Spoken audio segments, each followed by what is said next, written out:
Hey, everybody. This is your daily dose of all things royal. Welcome back, my gorgeous, good looking friends. So, I have been thinking about this website and the reason why Harry and Meghan's names are still listed on there. Could it be the fact that Harry is still counselor of state and is still in that capacity? I believe it might, but I could be wrong. However, it does indicate that Harry, make no mistake about it, is still working for the crown. There is something definitely going on, and I believe it's tied to the work that he's doing over here in undermining our Constitution. Let me explain. Now, if you've been following me for a while, you'll know that I have been tracking the movements of Harry and Meghan with these organizations in this censorship industrial complex since 2021.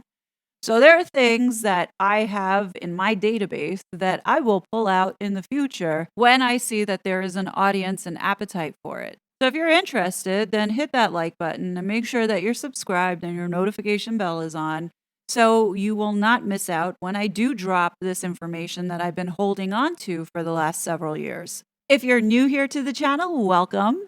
For those that are returning back, thank you so much for coming back and supporting me. For those that don't know what's going on and wondering what I'm talking about when we're looking at standing up for free speech, please check out this playlist that I've set up around Harry and Meghan's involvement with the censorship industrial complex, as well as the connection to the Missouri versus Biden lawsuit that's going on right now. Today was a very important day. On Capitol Hill was a hearing on the weaponization of the federal government. We have been talking about this, especially when the Twitter files came out. There was a hearing with Matt Taibbi, Michael Schellenberger, and others. Today, they are back. And let me tell you, they did not disappoint. And this is what we're going to talk to because this censorship industrial complex is a lot bigger than people realize from a global standpoint. So you might be asking, how does this pertain to our community and the royals? Well, Meghan and Harry were involved with all the people who are now currently being sued in the Missouri versus Biden case of U.S. First Amendment violations. As I've shown in previous videos, Harry's involvement with the Aspen Institute and alignment with Safiya Noble, Renee DiResta, Alex Stamos, Stanford University, and many others, including tech execs from Google, Facebook, and Twitter. This couple's engagement can be tracked as early as January 2020, with censoring initiatives getting underway to censor voices pertaining to the upcoming election, specifically around the Hunter Biden laptop. We saw Meghan and Harry participating in campaigns with the CCDH, who is now being sued by Elon Musk and is also named in the Missouri versus Biden court case. In previous videos, I've also talked about Meghan and Harry pushing for policy change to enforce regulation penalizing citizens for disfavored speech under the guise of online safety. Archwell is a politically motivated business designed to achieve cognitive security of the youth, which I will explain a little bit later on. They have been preying on unsuspecting vulnerable communities and our military veterans to push their progressive totalitarian agenda of controlling what they think and believe. The world has witnessed Harry openly attempt to silence the UK media, and at the same time, they were responsible and behind some of the worst targeted campaigns in getting many people online deplatformed and silenced, including Meghan's sister, Samantha Markle. Given Harry's involvement with the Aspen Institute and his alignment with the very same people in this censorship industrial complex, as well as openly declaring that he knew about the January 6th insurrection, which, by the way, it is now coming out that federal agents had been planted in there to contribute and exacerbate the chaos that we saw that day. One has to beg the question, why hasn't Harry been subpoenaed on Capitol Hill to answer for all of this? Also, anybody still asking the question, why is it that the US government has been pushing back on releasing a simple answer to whether or not Harry lied on his visa application about his drug use? I believe that there's a lot more to this story and that the king is fully aware of what his son has been doing since he moved over here back in 2020. Fast forward to this week and the bombshell that was dropped by a whistleblower indicating that US and UK military contractors created a sweeping plan for global censorship back in 2018. The documents that were sent to Michael Schellenberger and others in public and Racket had indicated that these files show that this is much bigger than what the Twitter files were or the Facebook files. These documents expose that the birth of this censorship industrial complex was a reaction to Brexit and the Trump election in 2016. Now, if we think back to the year of 2016, Meghan Markle posts this random post about Brexit in June of that year. This was before we knew that she was dating Harry. We all know that she met him in May and they began dating. So, my assumption is she somewhat knew what was happening here and didn't like the fact that Trump was running. We know that she had been very vocal about Trump and his misogynistic ways. We also know that Meghan is very much a supporter of the UN and its agenda that's going on there. We know that the royal family supports the World Economic Forum. They also support the UN. So it's not surprising that if Meghan was dating Harry at this time, could it be she was reflecting thoughts and feelings that Harry couldn't express? Because now what we're starting to see is Harry's involvement with the labor side. And potentially, maybe this is the position that he feels that maybe we shouldn't have gone the Brexit way. This is just me speculating. But back to this story. According to Michael Schellenberger, these whistleblower documents describe everything from the genesis of modern digital censorship programs to the role of the military and intelligence agencies, partnerships with civil society organizations and commercial media, and the use of sock puppet accounts and other offensive techniques. In these documents, the whistleblower alleges that a leader of the CTI League, a former British intelligence analyst, was in the room at the Obama White House in 2017 when she received the instructions to create a counter disinformation project to stop a repeat of 2016. So Michael Schellenberger raises a great question by saying, but what happened between 2018 and spring 2020? The year 2019 has been a black hole in the research of the censorship industrial complex to date. I'm going to pause there. Folks, when we look at H&M's relationship timeline, from 2018 to spring of 2020, this is when everything was put into place. Megxit happened in the spring of 2020, or it was announced in January 2020, but executed officially in the spring of 2020. Understand that in 2019, Meghan had been making all sorts of plans. Could it be that part of these plans included their adjustment in America in setting up what they were going to be embarking on, such as, getting people to vote and, working with people online to get them censored? Just keep that in the back of your head as I continue with this. It goes on to say, now a large trove of new documents, including strategy documents, training videos, presentations, and internal messages reveal that in 2019, US and UK military and intelligence contractors, led by a former UK defense researcher, Sarah Jane Turp, developed the sweeping censorship framework.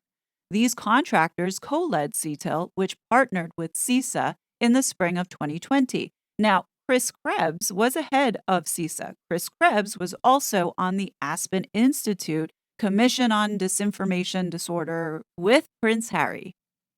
The CTIL framework and the public-private model are the seeds of what both the US and UK would put into place in 2020 and 2021, including masking censorship within cybersecurity institutions and counter-disinformation agendas, a heavy focus on stopping disfavored narratives, not just wrong facts, and pressuring social media platforms to take down information or take other actions to prevent content from going viral.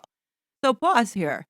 When we saw people getting taken down and deplatformed, majority of the time was around Meghan's pregnancy. So, is there something that the royal family has been hiding? That's just food for thought. Keep in mind that the royal family does also have contacts, high up their contacts with both Facebook and Twitter. Thanks to Omid Scobie's book Endgame, he writes, in March 2019, Kensington Palace finally ramped up its social media safety efforts after turning to Twitter and Instagram's owner, Facebook, for help in dedicating a budget for online resources. We ask that anyone engaging with our social media channels show courtesy, kindness, and respect for all members of our social media communities. A message posted on the royal.uk website read, we reserve the right to hide or delete comments made on our channels as well as block users who do not follow these guidelines. Now, if you don't believe Scobie's word, you can look this information up. It was reported back then that they were stepping up their social media game.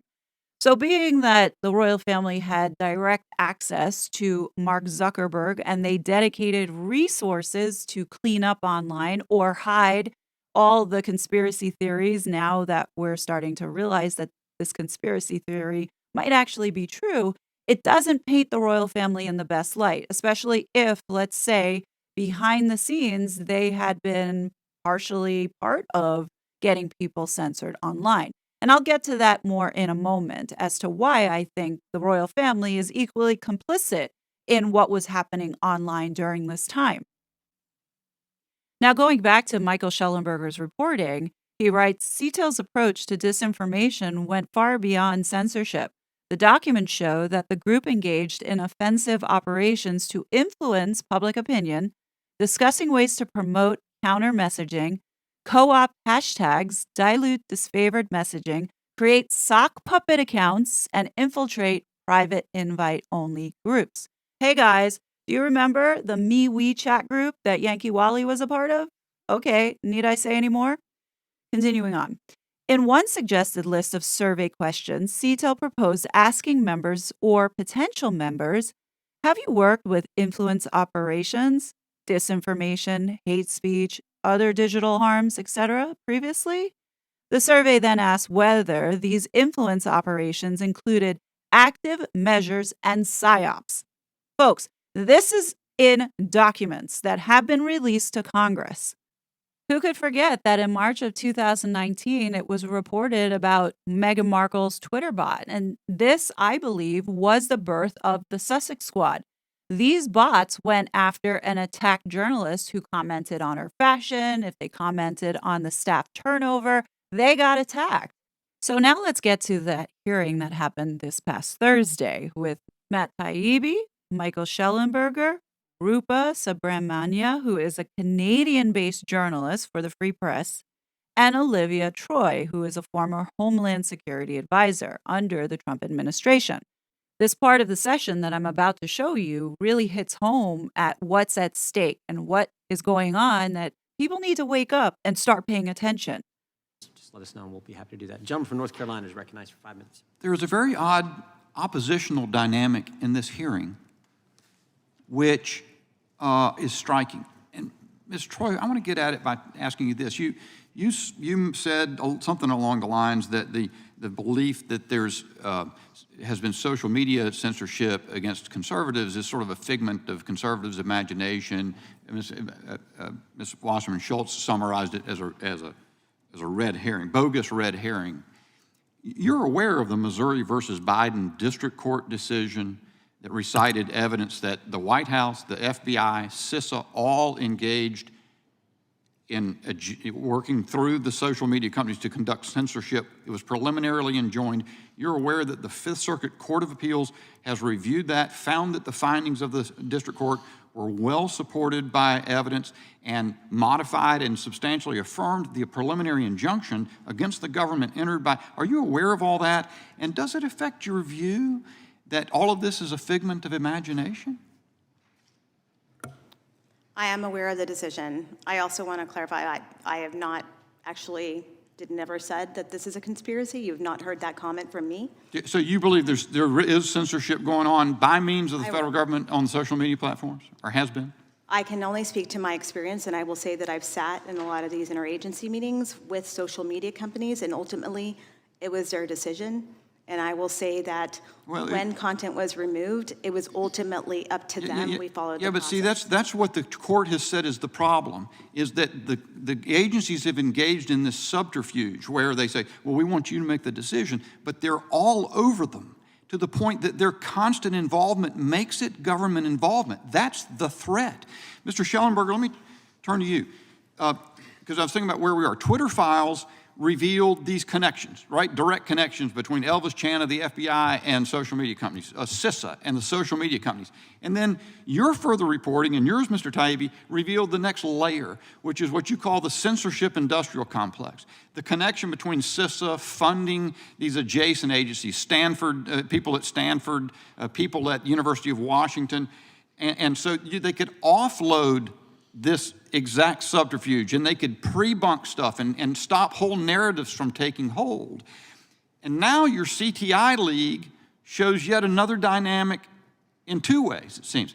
You've got this guy, we ought to get his name out there for folks, Pablo Brewer, you said, a commander with the Special Operations Command, I believe, at some point, and he's involved in this CTI League, but they got Israeli, you mentioned British intelligence, and you say this in part of your report, the authors, and talking about one of their reports, advocated for police, military, and intelligence involvement in censorship across Five Eyes nations, and even suggested that Interpol should be involved. Why is that significant, Mr. Schellenberger? Because I mean, it's not blindingly obvious, and do it as quickly as you can, because I've got one other thing I really want to get to if we can. well, because I mean, we don't want the police and the military to decide what we can say and read, and that's what makes our country amazing. Is that our founding fathers, they said, speech comes, it's the First Amendment. It comes before government.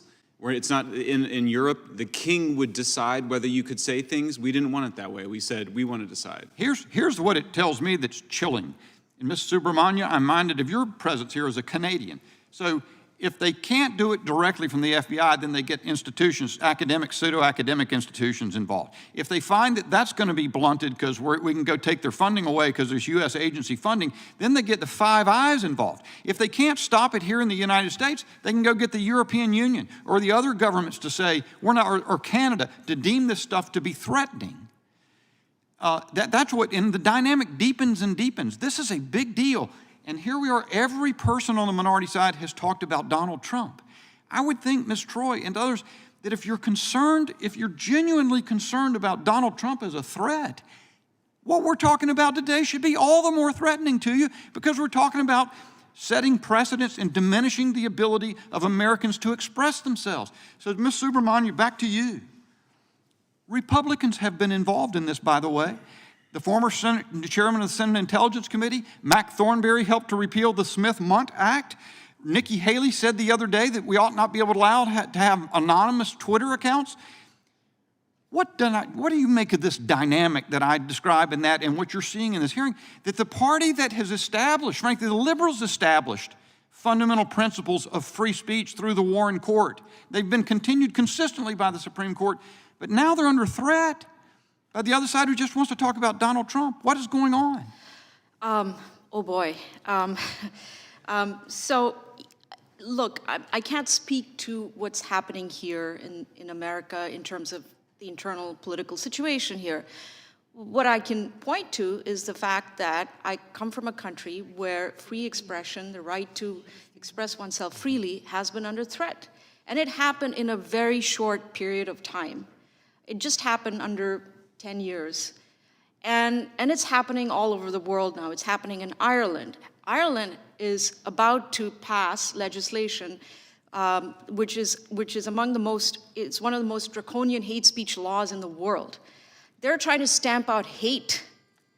How does one stamp out hate? It's part of the human condition. And this is extremely worrying. The government cannot define hate, but yet they have this legislation. It can even come down to a situation where you could have a meme on your phone, and the Irish police would have the authority to come and arrest you, even if you haven't shared that meme. This is where we're going. It's straight out of Minority Report, where the precogs determine that you're about to be hateful when they come and arrest you. And this is happening in a Western liberal democracy. And so we have to look at the warning signs. We have to look at what's happening in Canada. We have to look at what's happening in Ireland and France and the EU. And you're absolutely right. The governments will find ways to go about censoring people. We know that's happening under the Biden administration, where they got media companies like Facebook and Twitter to deplatform content on their sites which the administration didn't like. But since it comes from a private platform, it doesn't violate the First Amendment at first glance. But if it was under duress from the federal government, then there are grounds to believe that it violates the spirit of the First Amendment. My time's long expired. Mr. Chairman, yield. Gentleman yields back. I mean, it's all frightening, but the name, Cyber Threat Intelligence League, it sounds like it's out of Marvel Comics. It's like they give it this name, but it's like it's frightening. I think this part is super important to understand. Where it's not, in Europe, the king would decide whether you could say things. We didn't want it that way. We said, we want to decide. Hear me out before you switch off. I am going to talk about the royal family and their involvement here in the United States. As long as Harry is on that website, he is representing the monarchy, period. Up to this day, not once did the late queen and the current king to this day denounce the involvement that Harry and Meghan had within our political sphere. With all the distraction that has been thrown our way, they want us to forget that Meghan wrote letters to Congress, called our congressmen. Harry spoke in front of the UN, speaking of all the things that WEF is pushing, and not a peep from the king as they use their titles. And there are so many of you that I get in my comment section refusing to even fathom the fact that King Charles behind the scene has some kind of power. And if you don't believe me, take a look at what was uncovered here. I want to do one last thing in the remaining few seconds I got. Let's put this on the screen, because I think this is interesting too. It tells you how upside down things have become. We have testifying in front of us today, Ms. Subramania, who is from Canada, telling us, look, get ready, because we've seen what's happened in our country and we don't want it happening here. This is a recap of a phone call from one of the executives at Facebook with folks from the White House. And the person recapping this just happens to be the former UK minister in the Member of Parliament, Nick Clegg. Record scratch. Who is Nick Clegg? For starters, he's the former Deputy Prime Minister of Great Britain. He also was president of global affairs at Facebook and was caught up in this mix with the White House in censoring people online. As you can see here, Rep. Jim Jordan posts all the information around the emails that was sent to the White House around the COVID misinformation stuff. Nick Clegg was also in line with the CCDH in blacklisting the 12 that they identified as the misinformation dozen that included Robert F. Kennedy Jr. and censoring all their information. Nick Clegg was following suit of the Biden administration and had regular conversations with them. What's really interesting is not only was Nick Clegg tied to our White House, he's also the president of the Privy Council to King Charles. How many people knew that? So what exactly is the Privy Council? In summary of this UK document that you can find online, it remains the advisory body to the monarch, and its members are known as Privy Councillors, who style themselves as the Right Honourable and are required to take special oaths. The main function of the Privy Council is to advise the monarch on giving formal effect to proclamations and orders in council, legal instruments which are made under prerogative or statutory powers. The Privy Council does have involvement with advising the monarch and these royal assents. The most recent royal assent was that online safety bill. So, having Nick Clegg at the head of it as the president is quite interesting. But even more interesting is this. How many people knew that Archwell's director, James Holt, was Nick Clegg's ex-aide? And if you think about it, if Nick Clegg is the president of global affairs and had been involved with suppressing Americans' freedom of speech and is the president of the Privy Council, I see a huge conflict of interest. And apparently, everything that Harry has been doing here to undermine our Constitution is with the blessing of the king, as Harry is still listed on that website in honoring his duty to the king. And for all those that continue to say, no, King Charles has no power influencing anything behind the scenes, convince me otherwise as to why is it that the U.S. is protecting Harry and not giving the people the information that we need, that we deserve and are entitled to, as well as Harry's participation in various public arenas. Wouldn't it make sense to portray or give this facade that the family has completely cut off this couple in order for him to do what he has been doing, which is infiltrate our country and undermine our Constitution in order to censor Americans and to eliminate this whole freedom of speech, thought, and expression? Charles is a part of the World Economic Forum. He is going to, I believe, the Middle East to participate in that COP28 in Dubai, sponsored by, you guessed it, the United Nations, who also is pushing for the WHO to take away more of our freedoms with this pandemic treaty. These are organizations that the king supports.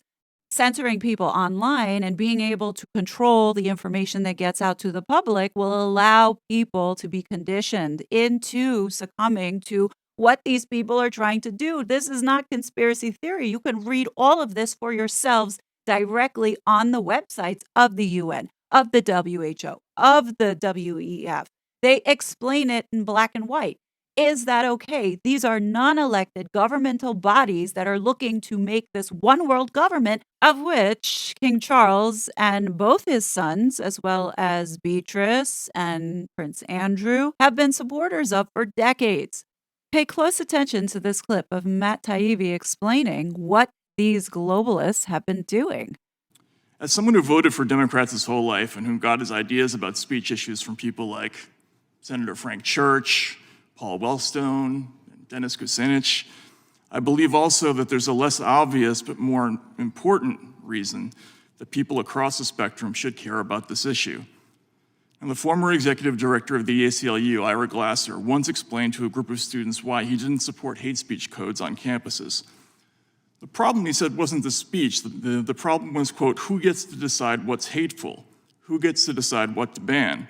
Because, quote, most of the time, it ain't you. The story that came out in the Twitter files, and for which more evidence surfaced in both the Missouri v. Biden lawsuit and this committee's Facebook files releases and in the CTI League documents, they all speak directly to Ira Glasser's concerns. There's been a dramatic shift in attitudes about speech in this country, and many politicians now clearly believe the bulk of Americans can't be trusted to digest information on their own. This mindset imagines that if we see one clip from RT, we'll stop being patriots, that once exposed to hate speech, we'll become bigots ourselves automatically, that if we read even one Donald Trump tweet, we'll become insurrectionists. Having come to this conclusion, the government agencies like the DHS and the FBI and the quasi-private agencies who do anti-disinformation work have taken upon themselves the paternalistic responsibility to sort out for us what is and is not safe. While they see great danger in allowing others to read controversial material, it's taken for granted that they themselves will be immune to the dangers of speech. This leads to the one inescapable question about these new anti-disinformation programs that is never discussed but needs to be. Who does this work? Stanford's Election Integrity Project helpfully made a graphic showing the quote-unquote external stakeholders involved in their content review operation. It showed 4 columns: government, civil society, platforms, and media. There's one group that's conspicuously absent from that list: people, ordinary people. Whether America continues the informal sub-rosa censorship system we've seen in the Twitter files or the Facebook files, or whether it formally adopts something like Europe's draconian New Digital Services Act, it's already abundantly clear who won't be involved in this kind of work. There'll be no dock workers doing content flagging. no poor people from inner city neighborhoods, no single moms pulling multiple waitressing jobs, no immigrant store owners or Uber drivers. These programs will always feature a tiny, rarefied sliver of affluent professional class Americans censoring a huge and ever-expanding pool of everyone else. Take away the highfalutin talk about countering hate and reducing harm, and anti-disinformation is just a bluntly elitist gatekeeping exercise. If you prefer to think in progressive terms, it's class war.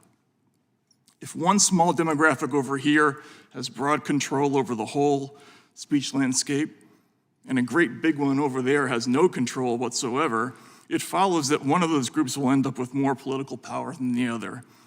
Which one is the winner? To paraphrase our Glasser, it probably ain't yours. It isn't just one side or the other that will lose if these programs are allowed to continue. It's pretty much everyone, which is why these programs must be defunded before it's too late.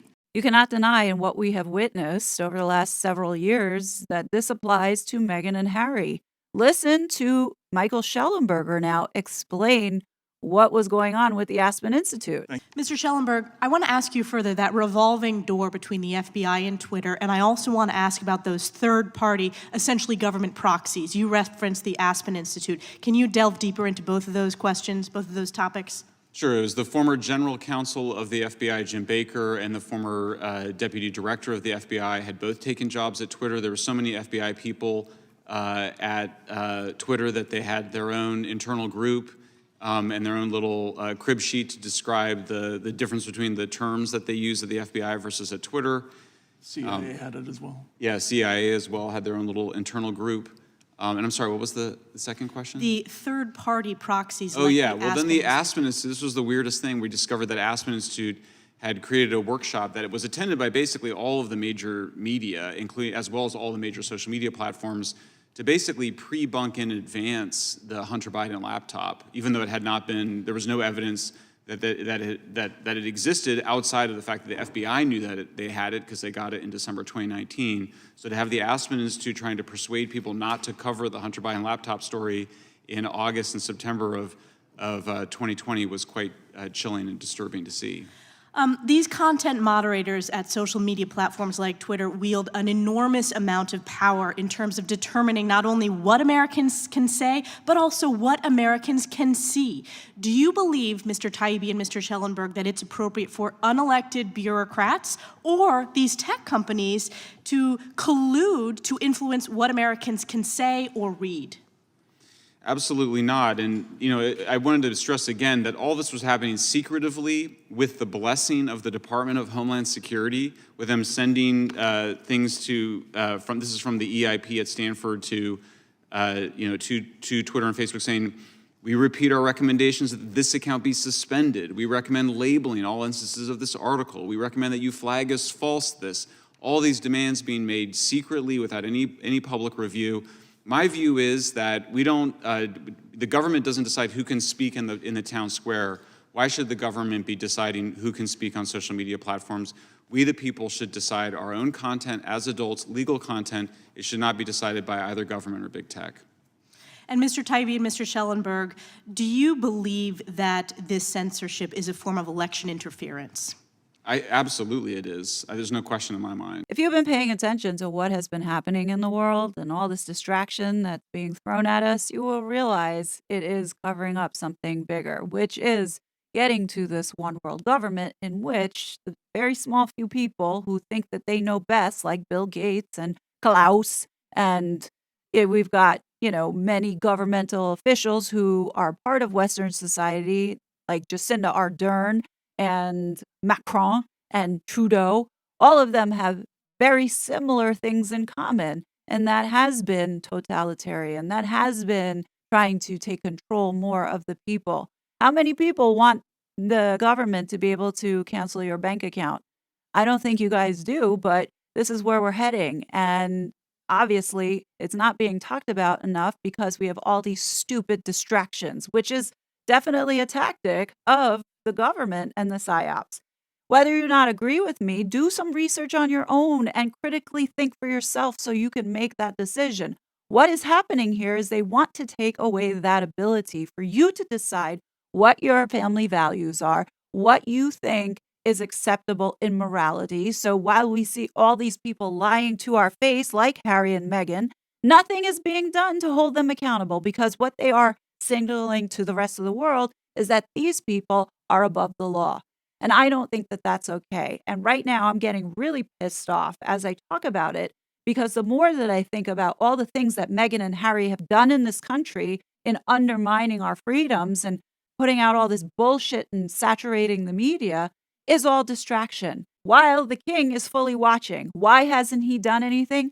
You ask that question. Whether or not you want to believe it, the public is being jerked around. Make no mistake, folks, Prince Harry is still very much a part of the crown. Now, if people don't speak up to get the titles removed and him off the line of succession and those invisible children, it's not going to go anywhere. People need to understand that this bill has been killed not because King Charles moved it or silently did it secretively. It's because it did not go through the process in the last parliament session. Let me explain this a little bit better for everyone. So, this removal of titles bill 2022-23 was a private members bill. And in short, private members bill are bills tabled by backbenchers as opposed to government bills. Members of the House of Lords can also table private member bills that perform their initial stages in the House. And here's a statistic: around 150 private member bills are tabled each year, of which around 7 succeed in becoming acts of parliament. So understand that this was not a high priority. And because it didn't go through the process or get to be heard in parliament in the last session, meant it was sort of killed. Not killed by the king, but killed because that's the way the cookie crumbles.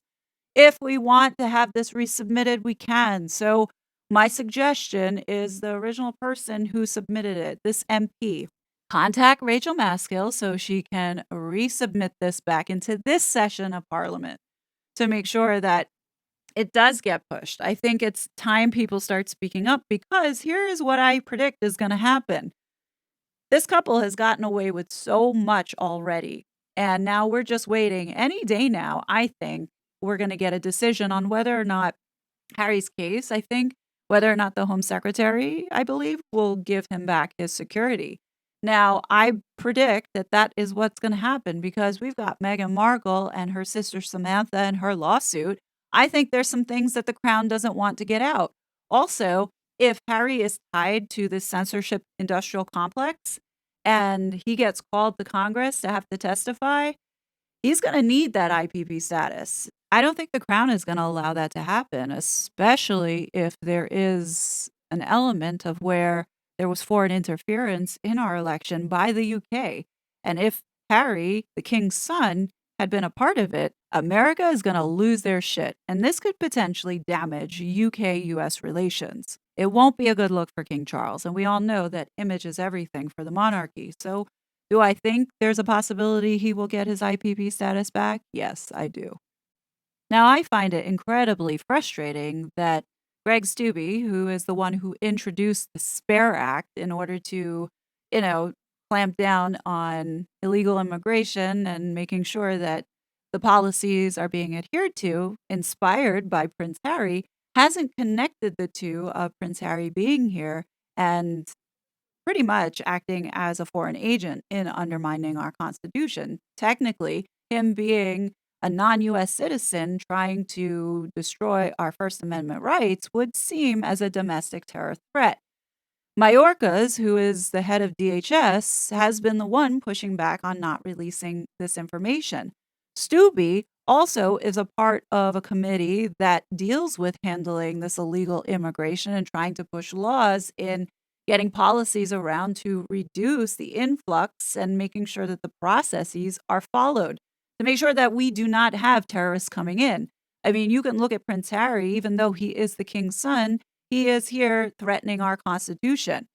What I find so frustrating about all of this is that the Heritage Foundation could have a stronger case in presenting why the American people need to know if Harry is here legally and didn't lie on his application. And if he's under the influence of drugs and participating in pushing policy and regulation to affect our government, he should be deported immediately to protect the American citizens.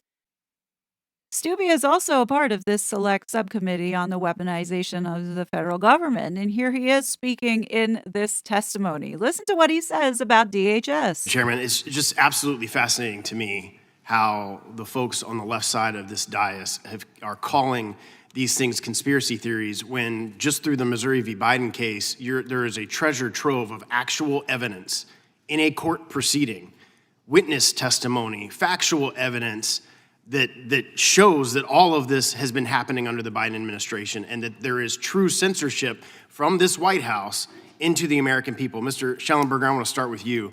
On November 2nd, 2023, you posted an article on your Substack entitled FBI and DHS Directors Mislead Congress About Censorship. In the post, you detail Senator Paul's recent questioning of DHS Secretary Mayorkas and FBI Director Wray regarding their respective departments' censorship activities.